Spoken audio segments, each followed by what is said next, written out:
शांति। Good morning.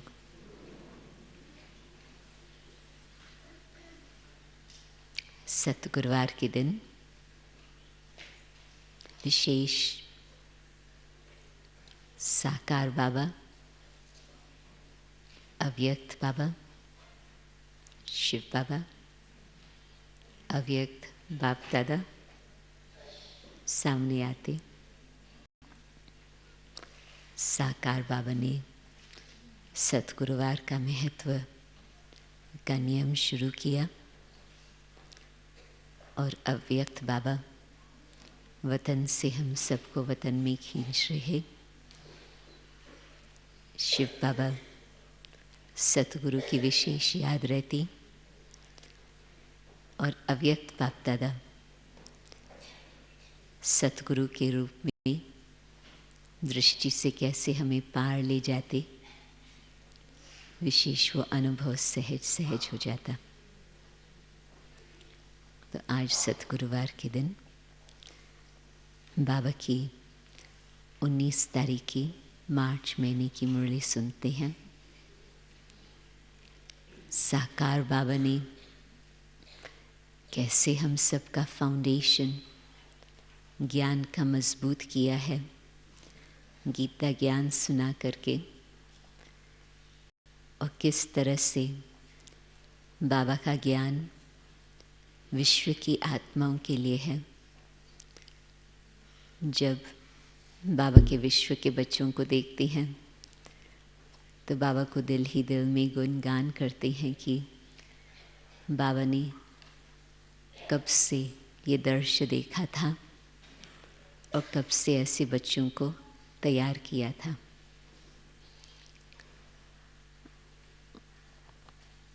और एक sentence में ये सुनाना चाहती हूँ कि एक सप्ताह गुरुवार जाना हुआ, गुरुवार वापस आना हुआ, तो उस एक सप्ताह में एक विशेष अनुभव रहा।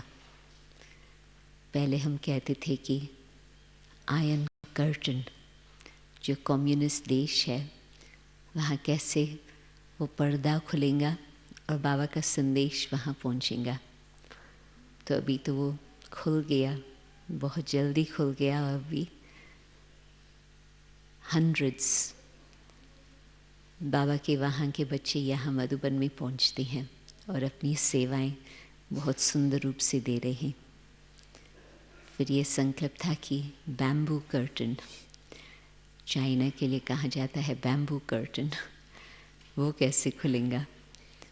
तो वो भी बाबा ने कैसे कैसे अपनी रत्नों को चुन करके, उन्हों को निमित्त बना करके वहाँ पर भी इतनी अच्छी सेवाएं की है, जो अभी भी चाइना के इतने सारे भाई बहन मधुबन की यात्रा करते। अभी ब्लैक कर्टन क्यों? क्योंकि मुसलमानों देशों में वो ब्लैक कपड़ा पहनते हैं जिसमें सिर्फ आंखें ही नजर आए। तो वो भी पर्दा अभी खुलता जा रहा है। कुछ बाबा के गिने चुने बच्चे तो मधुबन पहुंच ही गए हैं, परंतु 75 अरब लोग रिट्रीट करे और एक एक उसमें बहुत प्यार से कहे, ये तो हमारी काम की बातें हैं, हमको तो भारत के लिए बहुत प्यार है, हमको भारत की यात्रा ज़रूर करनी है। बाबा वो भी पर्दा खोलता जा रहा है। तो बाकी क्या रहा? करण करावन हार सेवाएं कितनी फास्ट स्पीड से कर रहे हैं, वो देखने को मिलती। बाकी रहा बच्चों की स्थिति। जल्दी जल्दी बाबा चाहते हैं कि डबल तीव्र पुरुषार्थी बच्चे अपनी संपन्नता का लक्ष्य सामने रख करके वहाँ पहुँचे जल्दी में ही। और ये है साकार बाबा की मुरली। मीठे बच्चे, ज्ञान सागर बाप तुम्हें क्या कर रहे हैं? रत्नों की थालियाँ भर भर कर देते हैं। मुरली क्या है? मुरली है रत्नों की थाली। ऐसे लगता है जैसे जैसे एक एक मुरली सुनते हैं, शब्द नहीं है, महावाक्य नहीं है, परंतु रत्नों की थाली है। जितना चाहे अपनी झोली भरो और तुरंत उसका इम्पैक्ट रतन अपने में भरते जाएंगे झोली में, इस झोली में, तो उसका रिजल्ट सब फिक्रातों से फारिग हो जाओ। प्रश्न, ज्ञान मार्ग की कौन सी बात भक्ति मार्ग में भी पसंद करते हैं? उत्तर, स्वच्छता। और हर धर्म में ये बात है। ज्ञान मार्ग में तुम बच्चे स्वच्छ बनते हो। बाप तुम्हारे मैले कपड़ों को स्वच्छ बनाने आए हैं। आत्मा जब स्वच्छ अर्थात पावन बन जाती है, तब घर में जाने के, उड़ने के पंख लग जाते। भक्ति में भी स्वच्छता को बहुत पसंद करते हैं। स्वच्छ बनने के लिए गंगा में जाकर स्नान करते, लेकिन पानी से आत्मा स्वच्छ नहीं बन सकती। मुसलमान धर्म में भी पानी और स्वच्छता का कितना महत्व है, इस बारी बहुत अच्छी तरह से उन्होंने मुझे कई बातें बताई। ओम शांति। मीठे मीठे बच्चे, तुम्हें याद की यात्रा को भूलना नहीं है। सुबह को जैसे ये प्रैक्टिस करते हो, इसमें वाणी नहीं चलती, क्योंकि वह है निर्वाण धाम में जाने की युक्ति। पावन बनने के सिवाय तुम बच्चे जा नहीं सकते, उड़ नहीं सकते। ये भी समझते हो, सतयुग जब होता है तो कितनी ढेर आत्माएं उड़कर जाती हैं। अभी तो कितनी करोड़ आत्माएं हैं। वहाँ सतयुग में जाकर कुछ लाख बचेंगे, उड़ के वहाँ पहुँचेंगे, और यहाँ कुछ लाख, बाकी सब उड़ जाते। ज़रूर बाबा ने उसमें दूसरी बात बहुत अच्छी जोड़ी है, कोई तो आकर पंख देते हैं ना। इस याद की यात्रा से ही आत्मा पवित्र हो जाती। इनके सिवाय और कोई उपाय नहीं पावन होने का। पतित पावन भी एक बाप को ही कहते हैं, फिर कोई ईश्वर कहते, परमात्मा कहते या भगवान कहते। है तो एक, अनेक नहीं। बाप सबका एक है। लौकिक बाप सबका अपना अपना होता, बाकी परलौकिक तो सबका एक ही है। वह एक जब आते हैं तो सबको सुख देकर जाते, फिर सुख में उनको याद करने की दरकार नहीं। वह भी पास्ट हो गया ना। अब बाप बैठ पास्ट, प्रेजेंट, फ्यूचर का राज समझाती हैं।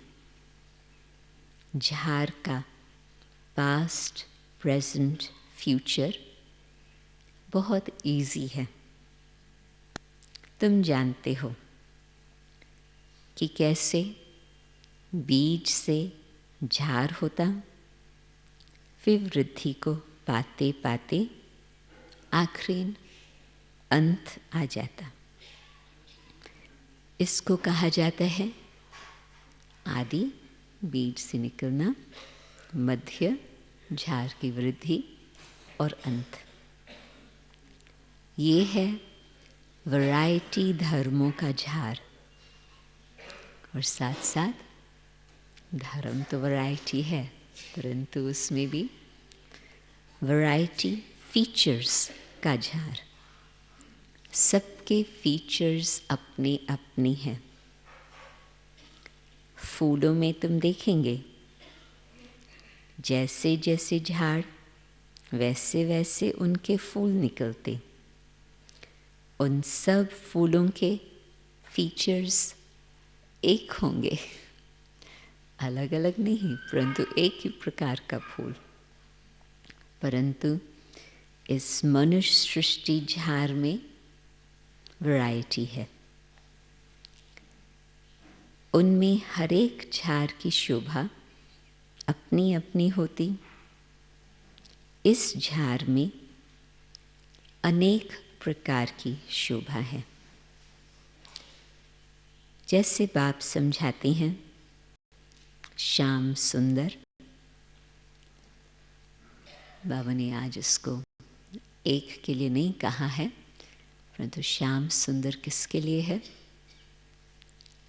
ये देवी देवताओं के लिए है। सब जो भी देवी देवताएं, वो सुंदर, वो श्याम। जब वो सत्व प्रधान से तमो प्रधान बनते हैं तो वही सुंदर से श्याम बनते हैं।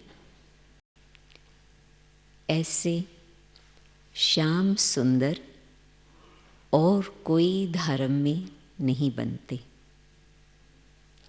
क्योंकि ऐसे भी धर्म है जो काले ही काले हैं।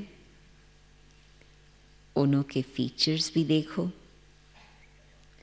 जापानियों के फीचर्स, यूरोपियन के फीचर्स, चीनियों के फीचर्स देखो, इंडिया वालों के फीचर्स बदले होते जाते हैं। सुंदर, श्याम। उनों के लिए ही श्याम सुंदर का गायन है, और कोई धर्म के लिए नहीं। ये मनुष्य सृष्टि का झार है, वैरायटी धर्म है। वह सब नंबरवार कैसे आती हैं, ये नॉलेज तुम बच्चों को अभी मिलती है, और कोई ये बात समझा न सके। ये कल्प है 5000 वर्ष का। इसको वृक्ष कहो या दुनिया कहो, आधा में है भक्ति, जिसको रावण राज कहा जाता। रावण राज किसको कहते हैं? रावण शब्द बेशक भारत का है, परंतु शैतान शब्द तो, सेटन शब्द तो और धर्मों में भी आता। उसका मतलब 5 विकारों का राज्य चलता। काम चित्ता पर चढ़कर पतित सांवड़े बन जाते। रावण संप्रदाय वालों की चलन और देवी संप्रदाय वालों की चलन में रात दिन का फर्क है। मनुष्य उनों की महिमा गाते हैं, अपने को नीच पापी कहती हैं। अनेक प्रकार के मनुष्य हैं। भक्ति तो कितनी की है आपने। इस जन्म में बेशक भक्ति ना भी की हो, परंतु पूर्व में बाबा कहते भक्ति तो तुमने बहुत की है, तब तो यहाँ आए हो। पुनर्जन्म लेते लेते भक्ति करते आए हो। पहले होती है अव्यभिचारी भक्ति। एक की भक्ति पहले पहले शुरू करती हैं, फिर व्यभिचारी बन जाती। अंत में फिर अभी तो देख रही हैं वो सीन अंत की, बिल्कुल ही व्यभिचारी बन जाते। तब बाप आकर अव्यभिचारी ज्ञान देते, प्योर ज्ञान, अव्यभिचारी ज्ञान, जिस ज्ञान से सतगति होती। इसका जब तक पता नहीं है, तो जब अव्यभिचारी ज्ञान का पता चलता तो भक्ति की एक बात छूट जाती, और जब तक पता नहीं तो वो बात चलती ही रहती। बाबा कहते इनका जब तक पता नहीं तो भक्ति के ही घमंड में रहते। तो बहुत भक्ति करते, हम तो बहुत अच्छे हैं।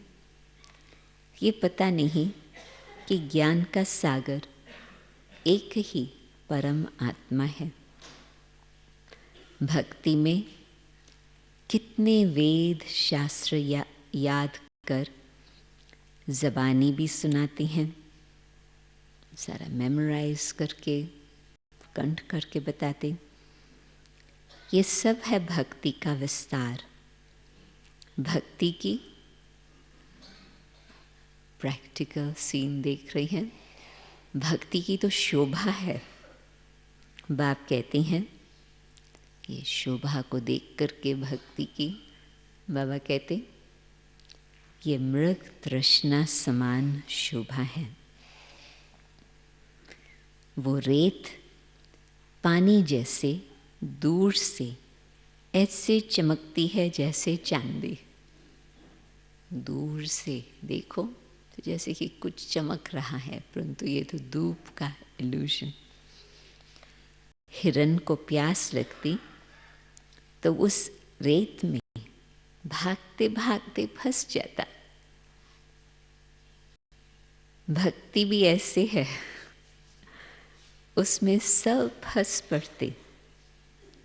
क्या होता भक्ति में, सोचते हैं कि चलो ये प्राप्ति होंगे, वहाँ तक पहुँचते फिर सोचते कि चलो और भक्ति करें और भक्ति करें। उनसे निकलने में बच्चों को टाइम भी लगता, मेहनत लगती, और औरों को निकालने में फिर विघ्न भी इसमें पड़ते हैं। क्योंकि एक तो कॉन्ट्रास्ट भक्ति और ज्ञान का, परंतु दूसरी बात क्योंकि बाप पवित्र बनाते। द्रौपदी ने भी पुकारा, सारी दुनिया में द्रौपदियाँ और दुर्योधन हैं, और फिर ऐसे भी कहेंगे कि तुम सब पार्वतियाँ हो जो अमर कथा सुन रही हो।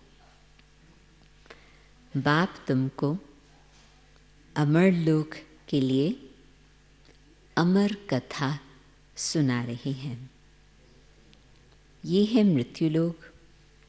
यहाँ अकालीय मृत्यु होती रहती है।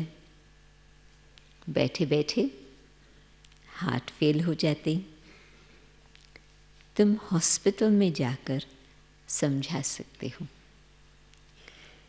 यहाँ तुम्हारी आयु कितनी कम है, बीमार हो पड़ते हो, वहाँ बीमारी होती ही नहीं। भगवान वाच्य अपने को आत्मा समझो, मुझ बाप को याद करो, औरों से ममत्व मिटा दो तो तुम्हारे विक्रम विनाश होंगे। फिर एक तरफ बाबा हेल्थ की बात बता रही हैं, दूसरी तरफ विक्रम विनाश की बात पापा बता रही हैं। कनेक्शन। फिर कभी बीमार होंगे ही नहीं, काल खाएंगा ही नहीं, आयु भी बड़ी होंगी। इन देवताओं की आयु बड़ी थी ना। फिर बड़ी आयु वाले कहाँ गए, कहाँ चले गए? पुनर्जन्म लेते लेते आयु कम हो जाती। ये दुख सुख का खेल है, इसको कोई जानते नहीं। मेले मलाखड़े आदि कितने होते हैं। कुंभ के मेले में कितने लोग स्नान करने के लिए जाकर इकट्ठे होते हैं, परंतु फायदा कुछ भी नहीं। रोज तुम स्नान करते हो, पानी तो सब जगह सागर से ही आता। सबसे अच्छा पानी तो कुएं का होता, नदियों में तो कचरा पड़ता जाता। कुएं का पानी तो बिल्कुल नीचे गहरा गहरा शुद्ध होता। तो उनसे स्नान करना बहुत अच्छा होता। पहले ये रिवाज था, अब तो नदियों का रिवाज पड़ा है। भक्ति मार्ग में भी स्वच्छता को पसंद करते हैं। क्लैनलीनेस नेक्स्ट टू गॉडलीनेस, ये भक्ति के ही शब्द हैं। अब परमात्मा को पुकारते हैं कि आकर हमको स्वच्छ बनाओ। आत्मा की स्वच्छता को नहीं जानते, परंतु स्थूल रीति से फिर भी। गुरु नानक ने भी परमात्मा की महिमा गाई है कि मूठ पलीती कपड़ धोए। बाप आकर मूठ पलीती कपड़ों को स्वच्छ बनाते। यहाँ बाप आत्मा को स्वच्छ बनाते। वो लोग आत्मा को निर्लेप समझते। बाप कहते हैं ये है ही रावण राज। सृष्टि की उतरती कला है, गायन भी है, ये गुरु ग्रंथ के शब्द, परंतु रियलिटी में संगम युग का ये अनुभव। चढ़ती कला तेरे भाने सर्व का भला। जो पंजाब के अपने भाई हैं उनको ये शब्द याद है। सर्व की सदगति हो जाती। हे बाबा, आपके द्वारा सबका भला हो जाता। वो कहेंगे तेरे बहाने सर्व का भला, और हम कहेंगे बाबा आपके द्वारा सर्व का भला। सतयुग में सबका भला होता, वहाँ सब शांति में है, एक ही राज्य है। उस समय और सब शांति धाम में रहते। अब ये लोग माथा मारते हैं कि विश्व में शांति हो। उनसे पूछो आगे कभी विश्व में शांति थी? जो अब फिर मांग रहे हो, वो फिर कह देते, अभी कलयुग में 40,000 वर्ष पड़े हैं। मनुष्य घोर अंधियारे में है।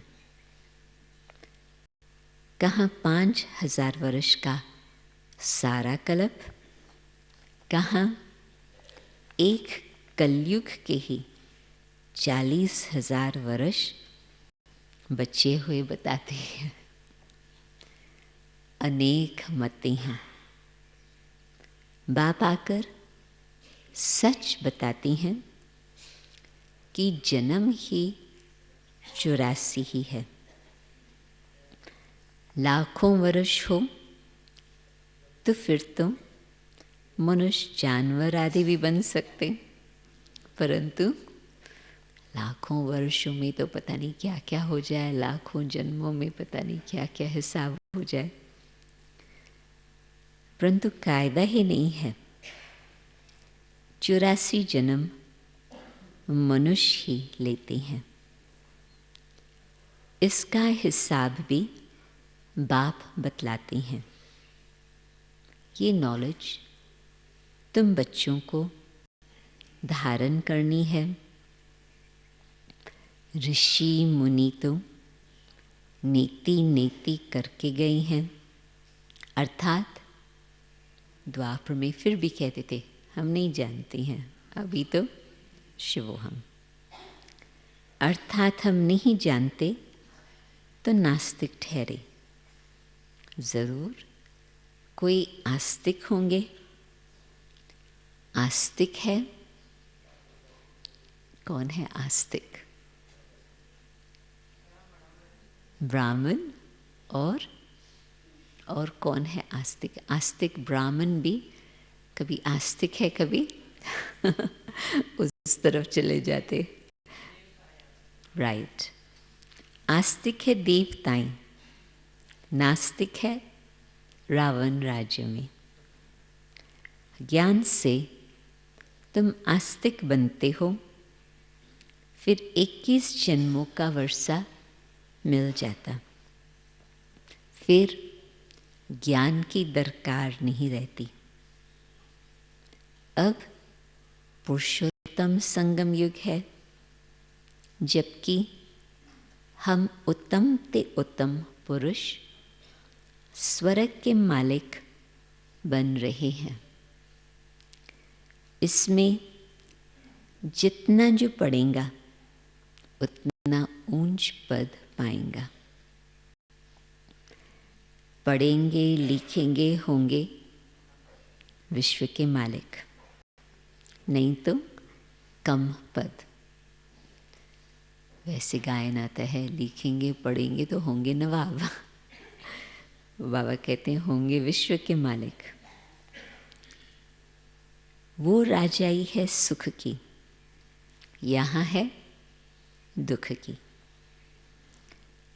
आस्तिक बने हो तो सुख की राजाई करते हैं, फिर रावण आने से नास्तिक बनते हैं तो दुख होता है। भारत जब सॉल्वेंट था तो अथाह धन था। सोमनाथ का मंदिर कितना भारी बनाया था।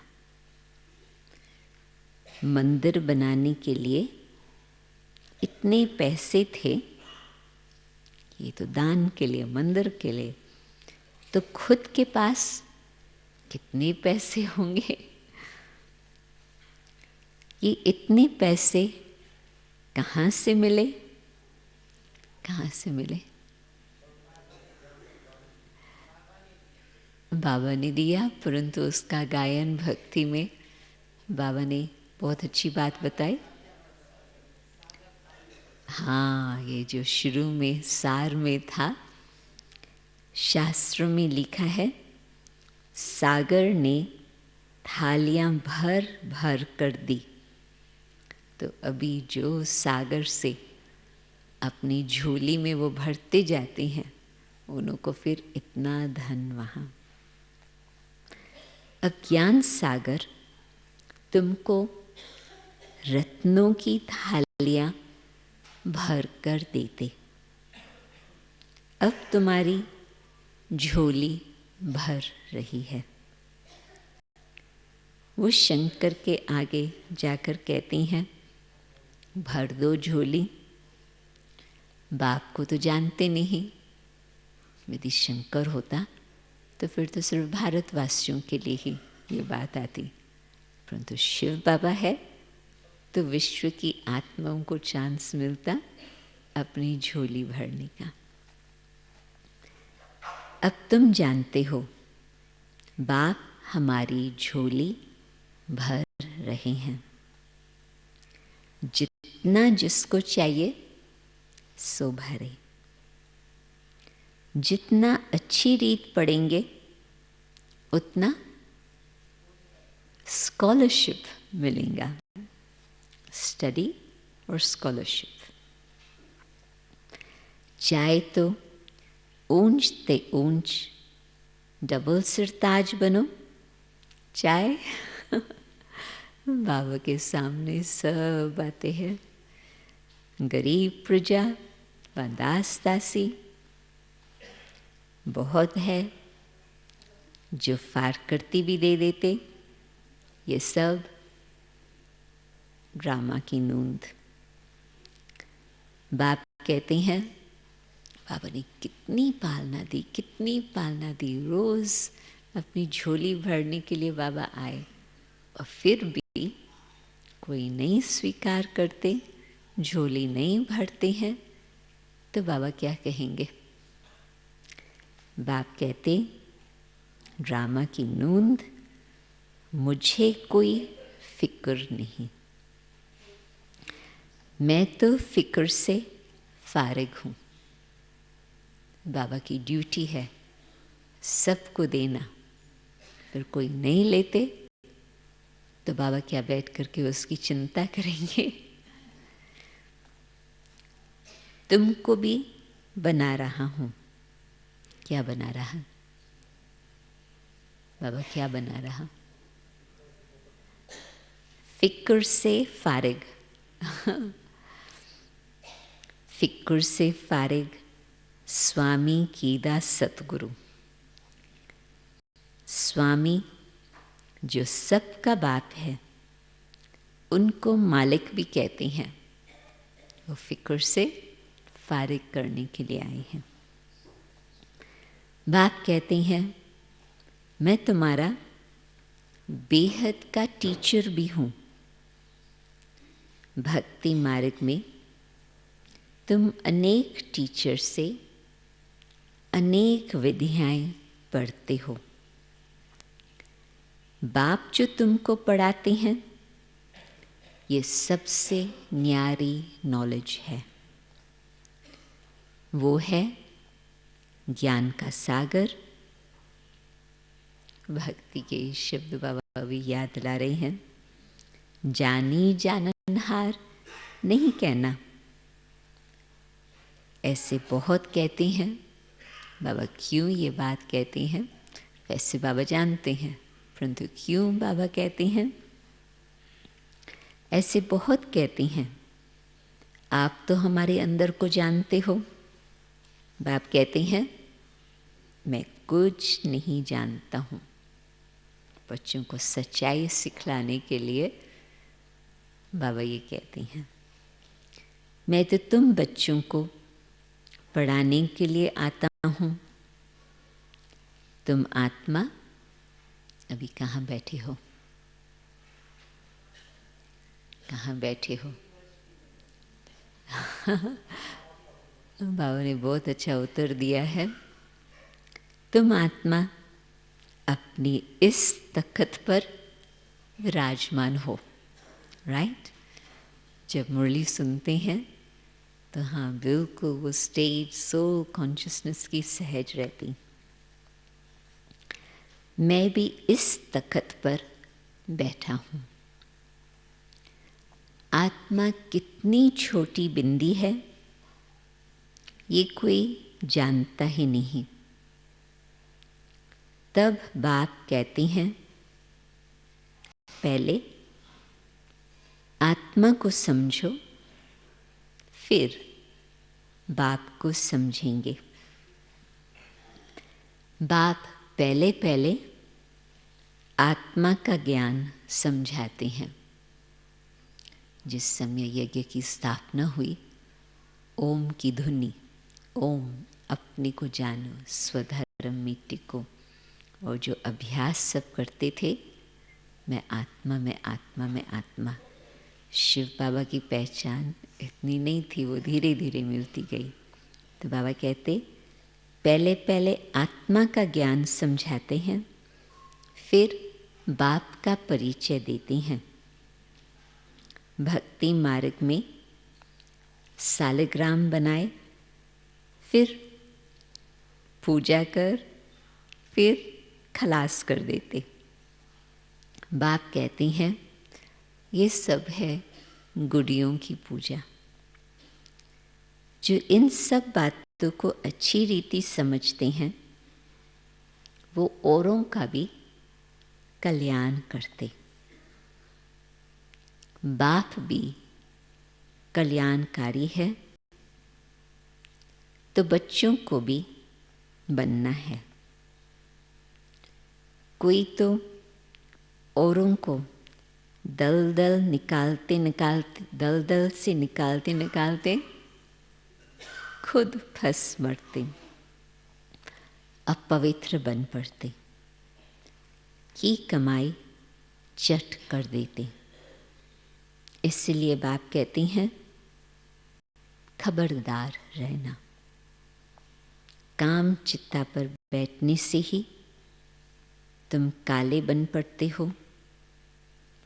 तुम कहेंगे, हम ही गोरे थे, हम ही काले बने, हम ही देवता थे, हम ही नीचे उतरे।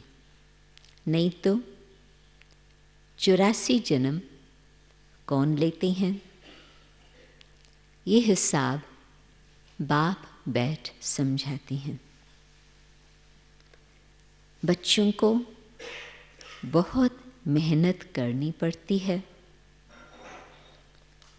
आधा कल्प से जो विषय सागर में पड़े हैं, उनसे निकालना मासी का घर नहीं।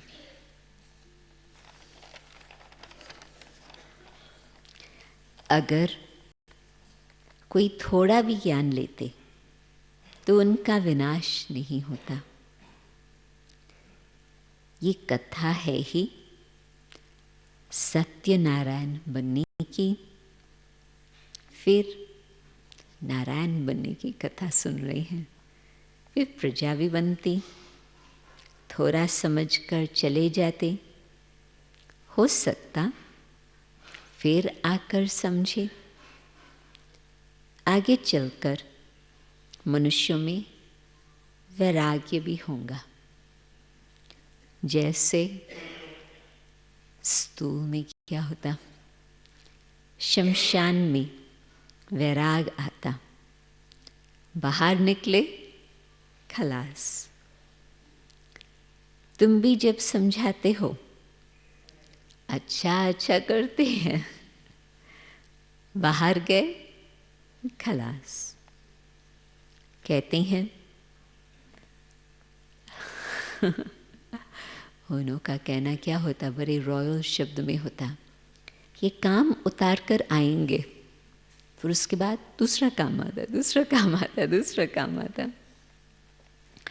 बाहर जाने से माया माथा ही मोड़ लेती।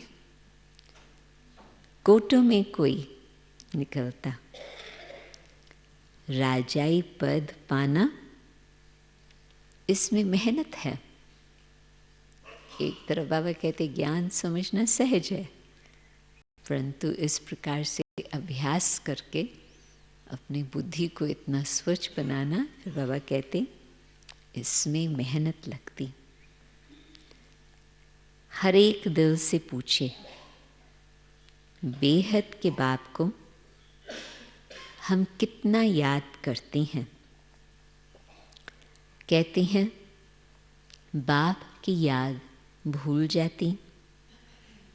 अरे अज्ञान काल में कभी ऐसे कहते कि हमको बाप भूल जाता। बाप कहते हैं, अनेक बातें बाबा ने सुनाई है, परंतु मुख्य बात, भल कितने भी तूफान आए तुमको हिलना नहीं है। तूफान आएगा, सिर्फ कर्म इंद्रियों से कर्म नहीं करना। कहते हैं फिर हो जाता। फिर बाबा को क्या कहते, बाबा माया ने जादू लगा लिया, बुद्धि को पलट दिया। और बाप कहते, मीठे मीठे बच्चे याद करो तो कट निकल जाएंगी। आत्मा पर कट जंक चढ़ती है, वो निकलेंगी याद से। कुछ भी बात आती है, परंतु जो अपना अभ्यास है, जो अपना टाइम टेबल है, उसमें आप अपना अभ्यास को चालू रखो तो फिर भी आत्मा पावन बनती जाएंगी। बाप भी बिंदी है, सिवाय बाप की याद के और कोई उपाय नहीं कट उतारने का। अच्छा, मीठे मीठे सिकलदे बच्चों प्रति माता पिता बाप दादा का याद प्यार और गुड मॉर्निंग। रूहानी बाप की रूहानी बच्चों को नमस्ते।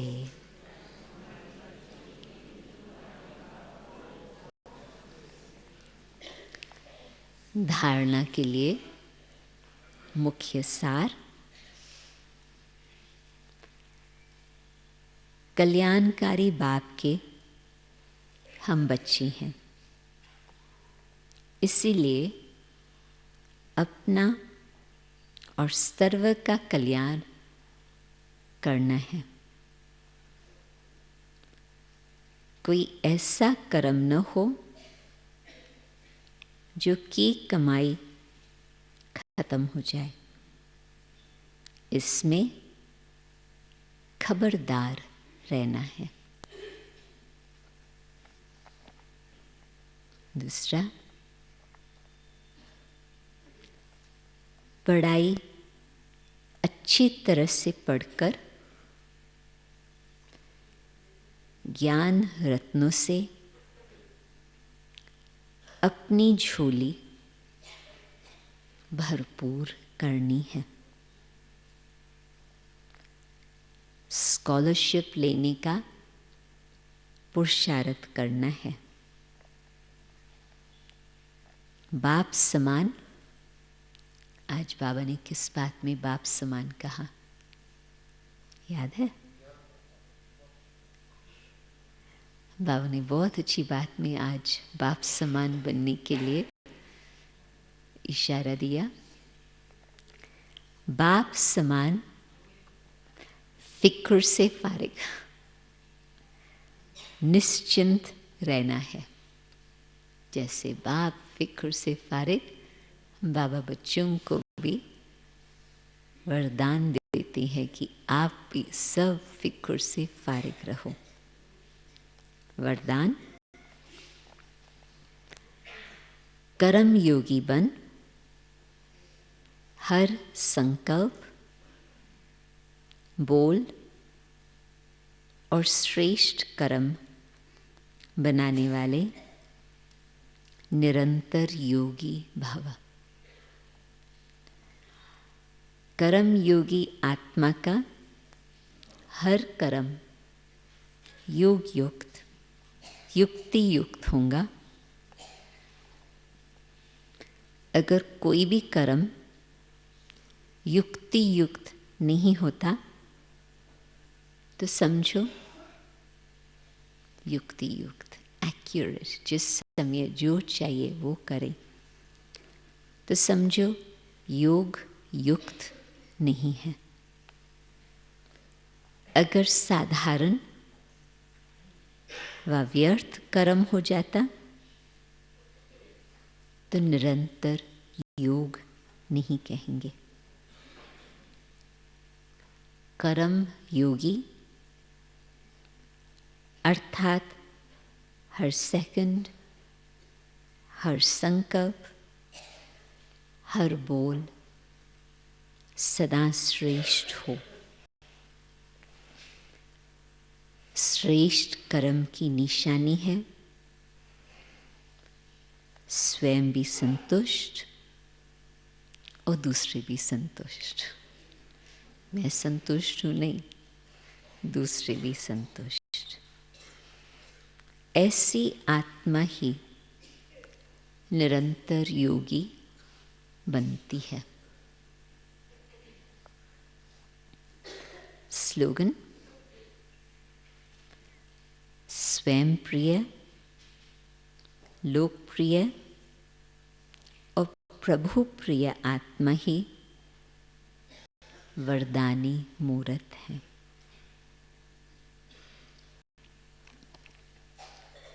रियल योगी किसको कहते हैं, आज बाबा ने बहुत अच्छी तरह से स्पष्ट किया।